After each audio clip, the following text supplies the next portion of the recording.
उन लोग को पता है कितना महंगा बिजली खरीदते हैं हम। मंच पर खड़े होकर प्रदेश के मुख्यमंत्री स्वयं इस बात को कबूल रहे हैं। जब नीति आयोग साल दर साल विकास के हर मापदंड पर बिहार को फिसड्डी राज्य कहते हैं। मुख्यमंत्री स्वस्थ रहें, लंबी आयु हो, ये कामना हम करते। भाई बैठ जाएं रामचरितमानस को ही लेकर। बिहार में शिक्षा चौपट हो रही है, उससे उनको कुछ नहीं पड़ा। भाई कैसा है ये तो बीतता हुआ साल ही बताएगा। हर बार कई बातें कही जाती हैं, पर हमेशा हम लोगों ने देखा कि बजट में जो बातें कही जाती हैं उस तक पे अमल नहीं होता। अगर कम ज़्यादा कुछ अगर अमल हुआ होता तो आज बिहार के हालात ऐसे नहीं होते जो पिछले 2 दशकों में मुख्यमंत्री नीतीश कुमार जी के कार्यकाल में हुए हैं।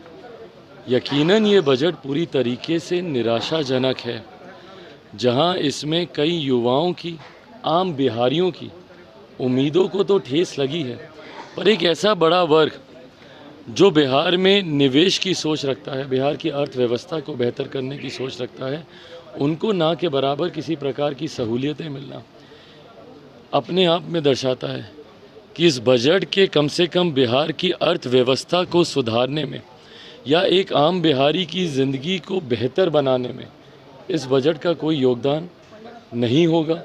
और इसीलिए मैं कहता हूं कि ये बजट पूरी तरीके से निराशाजनक है। भाई मुझे नहीं पता, ये पूर्णतः उनके गठबंधन का मामला है और ये पूर्णतः मुख्यमंत्री जी का अधिकार क्षेत्र है कि वो किसको अपने मंत्रिमंडल में रखें। नहीं, कल फिर से रामचरितमानस को लेकर कहा है कि इसमें कुछ कचरा है, उसको हटाना चाहिए। भाई बैठ जाएं वो रामचरितमानस को ही लेकर। बिहार में शिक्षा चौपट हो रही है, उससे उनको कुछ नहीं पड़ा। बिहार में 3 साल की डिग्री का कोर्स 4 से 5 6 साल तक लटक रहा है, उसकी उनको चिंता नहीं। इस पर चर्चा ये करेंगे भी नहीं। उस पर मुख्यमंत्री अपना रुख पहले ही स्पष्ट कर चुके हैं। जब बापू सभागार में एक कार्यक्रम के दौरान बिना हमारा नाम लिए पर मुख्यमंत्री बोले थे ना कि कुछ लोग हैं जो बिजली के बिल को माफ़ करने की बात करता है, मुफ्त में बिजली देने की बात करता है। उन लोग को पता है कितना महंगा बिजली खरीदते हैं हम। मंच पर खड़े होकर प्रदेश के मुख्यमंत्री स्वयं इस बात को कबूल रहे हैं कि कितना महंगा बिजली खरीदते हैं हम। तो भैया हमारी भी तो शिकायत यही है, काहे के लिए महंगा बिजली खरीद रहे हैं आप? उड़ीसा जैसा राज्य आपसे कम दरों पर बिजली खरीद रहा है और आपसे कम दरों पर बिजली बेच रहा है। ज़्यादा दर पर बिजली खरीद कर उसको महंगी दरों पर बेचना, क्या ये भ्रष्टाचार नहीं है? जिस तरीके से स्मार्ट मीटर्स के माध्यम से जनता से ज़्यादा पैसे की उगाई, और हम इसी शब्द का इस्तेमाल कर रहे हैं, उगाई की जा रही है, तो क्या ये भ्रष्टाचार नहीं है? तो ऐसे में जब मुख्यमंत्री बोलते हैं हमारा ज़ीरो टॉलरेंस है, ये टॉलरेट किया जा रहा है भैया भ्रष्टाचार को, और जिसकी मार आम बिहारियों को झेलनी पड़ रही है। भाई गागर में सागर, इतने मौके उनको मिले हैं ये गागर भरने के, इतने दशकों से, लगभग 2 दशकों से और इतने सालों से ये गागर भरने का काम कौन कर रहा है?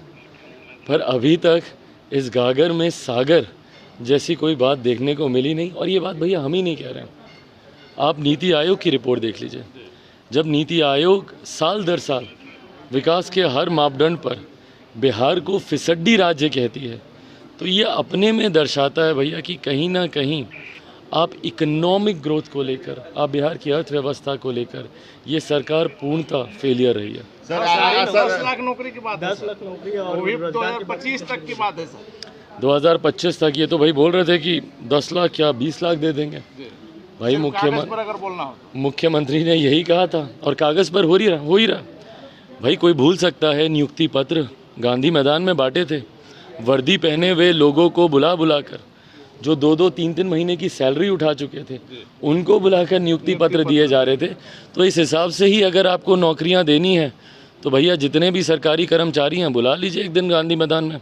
20 साल 25 साल जिसकी रिटायरमेंट की डेट आने वाली होगी उनको भी पुनः नियुक्ति पत्र दे दीजिए, आपका 10 लाख हो जाए। बिजली की समस्या उठाई, इसका भूत चढ़ा हुआ है भाई, गजब हाल है इन लोग का। ध्यान भटकाने के लिए ये लोग समाज में अलगाववाद, समाज में बंटवारा करने के लिए ये लोग किसी हद तक जा सकते हैं।